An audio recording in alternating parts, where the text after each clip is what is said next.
I am Pooja Gantli, second year student at AIIMS New Delhi and welcome back to my channel. तो आज बहुत important video है आप लोगों के लिए, क्योंकि आपने मुझे मैसेज करे थे कि दीदी हमें फिजिक्स में सबसे ज़्यादा दिक्कत आती है, एंड आई नो दैट कि बायो के स्टूडेंट को सबसे ज़्यादा दिक्कत फिजिक्स में ही आती है। तो इसका बहुत अच्छा सोल्यूशन मैं आपके लिए लेके आई हूँ। मैंने क्या है ना, सारे PYQs में जो मोस्ट रिपीटेड जो PYQs है उनको देखा है और फिर वहाँ से वो टॉपिक्स निकाले हैं, और वो सारे टॉपिक्स सिर्फ 22 टॉपिक्स है पूरी फिजिक्स में। तो अगर आपने वो 22 टॉपिक्स कर लिए ना, तो आपके फिजिक्स में डेफिनेटली मार्क्स इंप्रूव होंगे। और अब देखो लास्ट टाइम है, तो अब आपका इतना टाइम नहीं है कि आप सब कुछ पढ़ सको, तो अब आप इन टॉपिक्स को जरूर पढ़ लेना। और मैंने साथ साथ में क्या कराया ना कि वो जो मोस्ट रिपीटेड जो PYQs के जो क्वेश्चंस थे ना, वहां से ये देखा है कि कौन से टाइप के क्वेश्चंस आ रहे थे। तो मैंने यहाँ पे ये तक बताया है कि क्या टॉपिक्स इंपॉर्टेंट है, कौन से चैप्टर में से है, और उसके साथ साथ में जो टाइप के क्वेश्चंस आए हैं पेपर में, तो वो टाइप के अगर आपने क्वेश्चंस कर लिए तो आपके आराम से मार्क्स इंप्रूव होंगे। वीडियो को एंड तक देखना, ज्यादा बड़ा वीडियो नहीं होगा, and I am definitely sure कि पेपर में इन ही टॉपिक से क्वेश्चंस आएंगे। तो स्टार्ट करते हैं। हमारा फर्स्ट टॉपिक है इलेक्ट्रिक डाइपोल।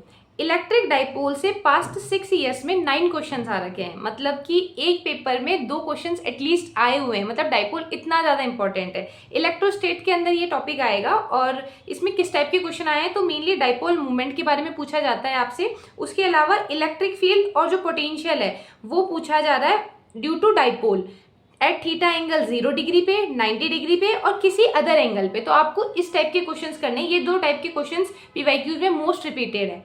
देन जो नेक्स्ट टॉपिक है हमारे पास में वो फोटो इलेक्ट्रिक इफेक्ट। अब फोटो इलेक्ट्रिक इफेक्ट से 7 क्वेश्चंस आ रखे हैं पास्ट 6 ईयर्स में। मतलब जो मैं सारे क्वेश्चंस बताऊंगी वो पास्ट 6 ईयर्स का एनालिसिस करके है। इसमें टाइप ऑफ क्वेश्चंस कौन कौन से, एक तो वर्क फंक्शन बहुत इंपॉर्टेंट है, वर्क फंक्शन के फॉर्मूला से क्वेश्चन आ रखा है। देन जो इक्वेशन है ना फोटो इलेक्ट्रिक इफेक्ट की, H mu is equal to kinetic energy plus phi, तो इस इक्वेशन पे बेस्ड आप बहुत सारे क्वेश्चंस कर लेना। मतलब अब आप रिवीजन कर रहे होंगे, तो रिवीजन करते टाइम में इन टॉपिक्स को, इन टाइप के क्वेश्चंस को आपको ध्यान देना है, क्योंकि अब टाइम नहीं है कि सब कुछ पढ़ लो। तो जो मैं आपको टाइप ऑफ क्वेश्चंस बता रही हूँ ना, वैसे टाइप के क्वेश्चंस आप कर सकते हो। देन जो थर्ड टॉपिक है हमारे पास में वो है LCR सर्किट। LCR सर्किट आएगा अल्टरनेटिंग करंट वाले चैप्टर में। इससे पास्ट 6 ईयर्स में 9 क्वेश्चंस आए हैं। तो इसमें आपको mainly XL, R, Z, impedance मतलब XC, इन सब का ध्यान रखना है। इनका रिलेशन जो है, उनका फॉर्मूला जो होता है, वो इक्वेशन होती है, उनको आपको याद रखनी है। उनके टाइप के क्वेश्चंस आएंगे। देन फेज एंगल और उसका ग्राफ, वो बहुत इंपॉर्टेंट है, आए हुए हैं क्वेश्चंस। देन हमारे पास में वोल्ट मीटर और जो एमीटर की जो रीडिंग होती है वो, ये 3 टॉपिक्स हैं, मतलब इनके क्वेश्चंस आपको आने चाहिए। देन जो 4th टॉपिक है हमारे पास में वो है Bohr model. Bohr model atomic physics का पोर्शन में आता है, और आपको पता ही है कि मतलब इतना हार्ड नहीं है ये, लेकिन इससे क्या है ना कि इससे थोड़े थ्योरेटिकल क्वेश्चंस आते हैं। मतलब बेसिक कॉन्सेप्ट और थ्योरी वाले जो क्वेश्चंस होते हैं वो आते हैं, तो आपको इससे क्वेश्चंस भी सॉल्व करने हैं, लेकिन साथ साथ में आपको इसमें थ्योरेटिकल पोर्शन का भी ध्यान रखना है। ऑल्सो इससे 8 क्वेश्चंस आ रखे हैं पास्ट 6 ईयर्स में, मतलब ये बहुत ज़्यादा इंपॉर्टेंट है। इसमें आपको रेडियस, वेलोसिटी और एनर्जी वाला जो फॉर्मूला है वो याद रखना है। जैसे मैंने इसकी एक ट्रिक बना रखी थी कि R is equals to N2/Z, मतलब रन टूज, और V is equals to ZN, ऐसा कुछ था, मुझे ऐसा याद आ रहा है, तो Z/N तो वजन। ऐसे आपको ट्रिक बना के आप याद कर सकते हो, लेकिन ये फॉर्मूले आपको बहुत याद इंपॉर्टेंट है, ये याद करने हैं आपको। देन आता है एरर।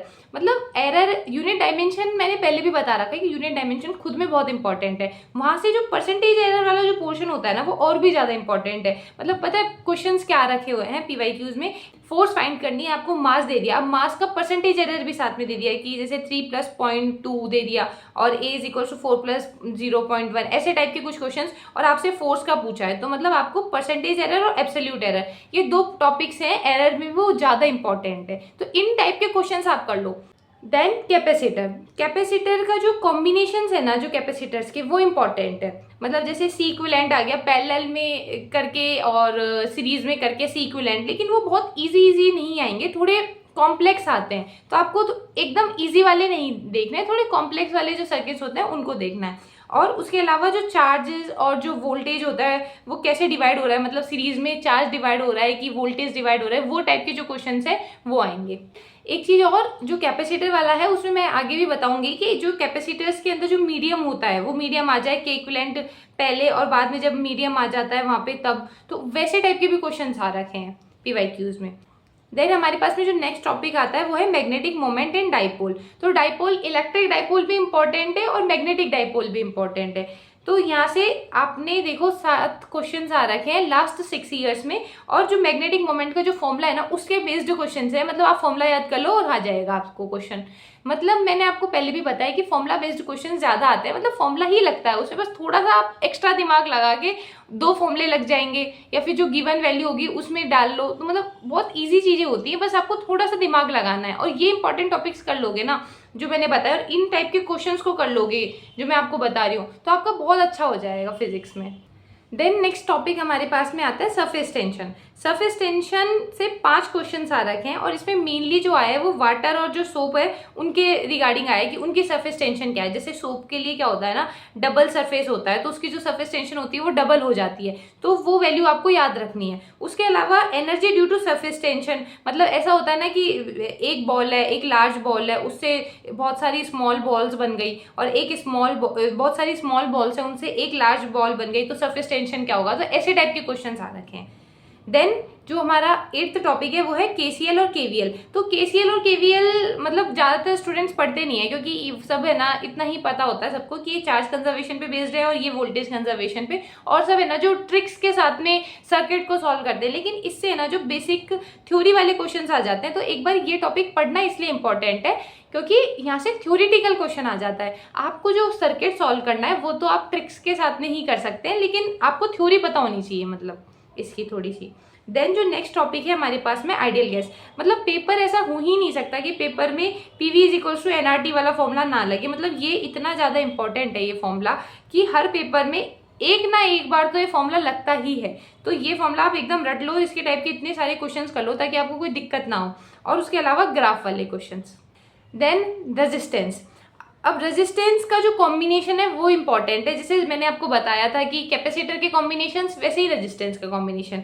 तो आर इक्विवेलेंट निकालना, और जैसे वहां पे मैंने बताया था कि चार्ज और वोल्टेज के बारे में पूछा है, वैसे यहाँ पे करंट और वोल्टेज के बारे में पूछ लेंगे सर्किट में कि वोल्टेज कितना है या करंट कितना है। तो ऐसे टाइप के क्वेश्चन तो आपको प्रैक्टिस करने ही है। अगर आप इस टाइप के क्वेश्चन अभी से प्रैक्टिस करोगे ना तो पेपर में कोई दिक्कत नहीं होगी, आप आराम से जल्दी सॉल्व कर लोगे, क्योंकि सारा प्रैक्टिस का ही खेल है। और अगर आपको क्वेश्चंस कहीं से मिल नहीं रहे हैं तो मैंने टेलीग्राम ग्रुप पे क्वेश्चंस प्रोवाइड कर रखे हैं। टेलीग्राम ग्रुप का लिंक मैंने डिस्क्रिप्शन में डाल दिया है, वहां से ज्वाइन कर सकते हैं टेलीग्राम ग्रुप को और वहां से प्रैक्टिस कर सकते हैं। वहां पे सारे एनसीईआरटी बेस्ड क्वेश्चंस हैं। Then moment of inertia. तो जो मोमेंट ऑफ इनर्शिया है उसका एक तो सबसे पहले फॉर्मूला ही बहुत इंपॉर्टेंट है। अगर रोटेशनल मोशन में मोस्ट इंपॉर्टेंट चीजें आपसे बोली जाए तो एक तो मोमेंट ऑफ इनर्शिया है और एक एंगुलर मोमेंटम है। लेकिन अब मोमेंट ऑफ इनर्शिया से कैसे टाइप के क्वेश्चंस आ रहे हैं, तो वहां से आ रहे हैं ऑल ऑब्जेक्ट्स। जैसे कि मोमेंट ऑफ इनर्शिया है ना हर ऑब्जेक्ट का, जैसे कि रॉड का क्या होगा, रिंग का कितना होगा, डिस्क का कितना होगा। जैसे ये रॉड है तो इसका मोमेंट ऑफ इनर्शिया यहाँ पे कितना होगा, इस एक्सिस से कितना होगा। मतलब अलग अलग एक्सिस से जो मोमेंट ऑफ इनर्शिया है ये आपको सॉल्व करना आना चाहिए। Then ratio of moment of inertia, जैसे एक रॉड है इसका यहाँ पे और यहाँ पे इसका रेशियो, तो ये वाले टाइप के क्वेश्चंस, ये 2 टाइप के क्वेश्चंस आते ही हैं पेपर में अगर मोमेंट ऑफ इनर्शिया का क्वेश्चन आया तो। Then dimensional formula. Dimensional formula और उसका एनालिसिस को, यूनिट डायमेंशन का मोस्ट इंपॉर्टेंट चीज है।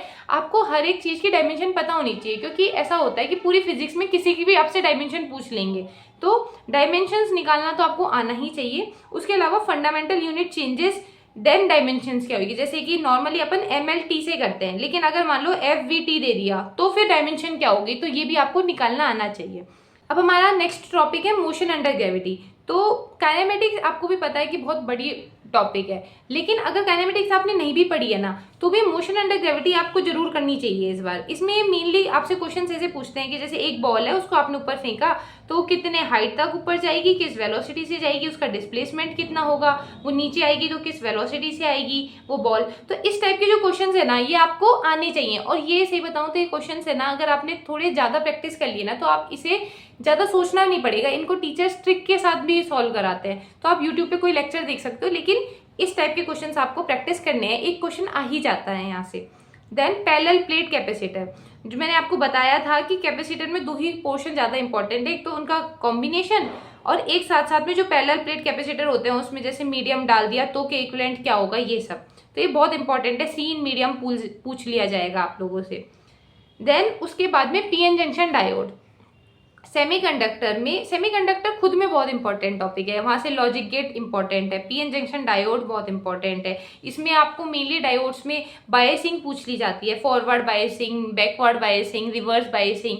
तो आपको ये चीजें आनी चाहिए। और एक यहाँ से थ्योरेटिकल क्वेश्चंस आ जाते हैं, जैसे एवलांशी ब्रेकडाउन हो जाता है तो वो क्या होता है, जेनर डायोड क्या होता है, मतलब इससे थ्योरेटिकल पोर्शन ज्यादा आ जाता है। देन उसके बाद में हमारा 17th टॉपिक आ गया है। और आपके फिजिक्स में जब आप पेपर देखोगे ना तो आपको मैक्सिमम पोर्शन इन्हीं टॉपिक से मिलेगा। तो इन टॉपिक्स को एक कॉपी में लेके और लिख लेना अच्छी तरह से। और फिर जो मैं आपको बता रही हूँ ना कि इस टाइप के क्वेश्चंस आते हैं, तो इस टाइप के क्वेश्चन प्रैक्टिस कर लेना खुद से। पेपर आने वाला है अब आपका, अब आप इस टाइप के क्वेश्चन प्रैक्टिस कर लोगे ना तो पेपर में आपको पता रहेगा कि मैंने ऐसे टाइप की प्रैक्टिस कर रखी है। अब प्रिज्म वाला जो पोर्शन है उसमें आपको पता ही है कि प्रिज्म खुद में बहुत इंपॉर्टेंट है। इसमें मेनली आपसे टोटल इंटरनल रिफ्लेक्शन वाला पोर्शन आएगा और एक स्नेल्स लॉ आएगा। स्नेल्स लॉ तो सबको पता है, बहुत ईजी होता है। अगर मतलब कोई रे ऑप्टिक्स पढ़ रहा है तो स्नेल्स लॉ से ही स्टार्टिंग होती है वहां पे। और उसके अलावा जैसे इनका रिलेशन, जैसे यहाँ पे इंसिडेंस एंगल है, रिफ्रैक्टरी एंगल है और जो एंगल ऑफ प्रिज्म है, तो इसका एक फॉर्मूला है, वो रिलेशन जो है उससे क्वेश्चंस आते हैं मेनली। देन वे ऑप्टिक्स, अगर वे ऑप्टिक्स से क्वेश्चन आ रहा है तो YDSC से वो कंफर्म आएगा ही। और उसमें आपको मेनली पूछा जाएगा कि नंबर ऑफ फ्रिंजेस कितनी बनेंगी, ब्राइट फ्रिंज कौन कितनी बनती है, डार्क फ्रिंज कितनी बनती है, उनकी फ्रिंज विड्थ क्या होती है। मतलब ये एक दो फॉर्मुलेज हैं, वो आपको करने हैं वेव ऑप्टिक्स में। और इस टाइप के क्वेश्चंस आते हैं। ब्रूस्टर एंगल वेव ऑप्टिक्स का इंपॉर्टेंट टॉपिक है। मतलब 2-3 टॉपिक्स ही हैं जो वेव ऑप्टिक्स में बहुत ज्यादा स्कोरिंग होते हैं। और वेव ऑप्टिक्स खुद में एक बहुत स्कोरिंग है, आप थोड़ा सा टाइम में उसे कर सकते हो। तो यहाँ से आप ब्रूस्टर एंगल जरूर कर लेना। इसमें एक फॉर्मूला है बस, थीटा = 10 IP। देन हमारा 20 टॉपिक है force due to magnetic field. इसमें मतलब फोर्स बतानी है आपको चार्ज की वजह से। एक वायर है, जैसे 2 वायर सीधे सीधे जा रहे हैं तो फोर्स एक दूसरे पे कितने लगाएंगे, अगर ये वायर अपोजिट जा रहे हैं तो फोर्स कितने लगाएंगे एक दूसरे पे। तो मतलब ये टाइप के क्वेश्चंस आपको करने हैं। देन उसके बाद में weight with position and value with G, मतलब जी की वैल्यू हर जगह चेंज होती रहती है। तो इसमें क्वेश्चंस ज्यादातर ऐसे आएंगे कि h हाइट पे जी क्या होगा, डेप्थ पे क्या होगा। वो जो GH का फॉर्मूला है और जी डेप्थ का जो फॉर्मूला है ना, वो इंपॉर्टेंट है और वो आप कर लेना। और उसके साथ में जो क्वेश्चंस है उनको जरूर सॉल्व करके देखना इस टाइप के। देन हमारा लास्ट टॉपिक आता है हुक्स लॉ। तो सॉलिड वाला जो चैप्टर है ना उसमें हुक्स लॉ ही सबसे ज्यादा इंपॉर्टेंट है, आपको इसको बिल्कुल नहीं छोड़ना है। अब मैंने आपको सारे टॉपिक्स बता दिए हैं, टॉपिक्स के साथ साथ में ये भी बता दिया है कि कैसे टाइप के क्वेश्चंस आते हैं। तो आप ऐसे कर सकते हो कि या तो ये टॉपिक्स खुद से लिख लो, या फिर मैं ये PDF आपको टेलीग्राम ग्रुप पे प्रोवाइड कर दूंगी, तो वहां से आप ये टॉपिक्स को देखो, उसके टाइप के जो क्वेश्चंस है ना उनको खुद से लेके बैठो और खुद से सॉल्व करो। पेपर में इन्हीं टाइप के क्वेश्चंस मिलेंगे कि मैंने खुद से बहुत ज्यादा रिसर्च करी है पहले कि कौन कौन से जो टॉपिक्स हैं उनके अंदर किस टाइप के क्वेश्चंस आ रखे हैं, फिर मैंने आपके लिए निकाला है। तो क्वेश्चंस खुद से सॉल्व करके देखना। अगर आपने ये क्वेश्चंस कर ली ना तो आपका मैक्सिमम पोर्शन कवर हो जाएगा फिजिक्स का, जो कि इंपॉर्टेंट है। Thank you for watching the video. अगर वीडियो इन्फॉर्मेटिव लगा हो तो like share and subscribe to the channel.